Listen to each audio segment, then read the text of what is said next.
Have you ever seen the type of person who seems to be preoccupied with how others view them? These people are slaves to vanity.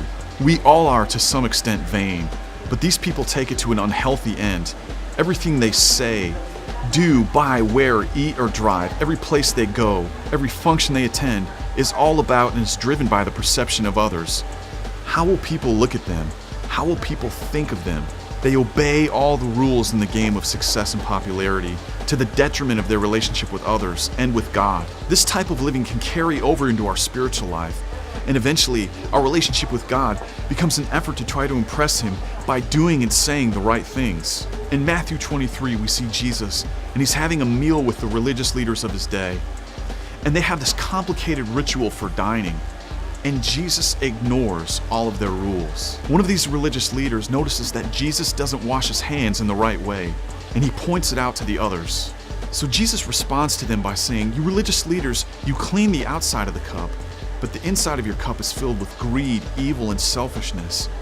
You see, you say and you do all the right things, but you could care less about other people." And then he says to them, "Everything for you is about being seen as important people. You love to be looked up to in public, and you love to be respected.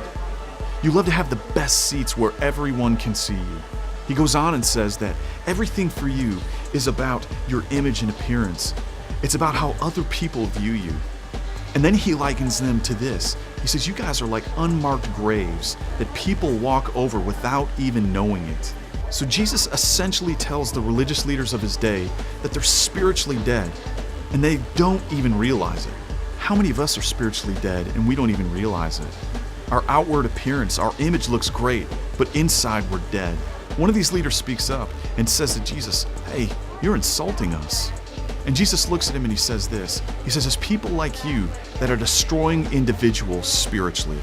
Jesus says, people like this, they travel the world to change someone's outward actions and appearance.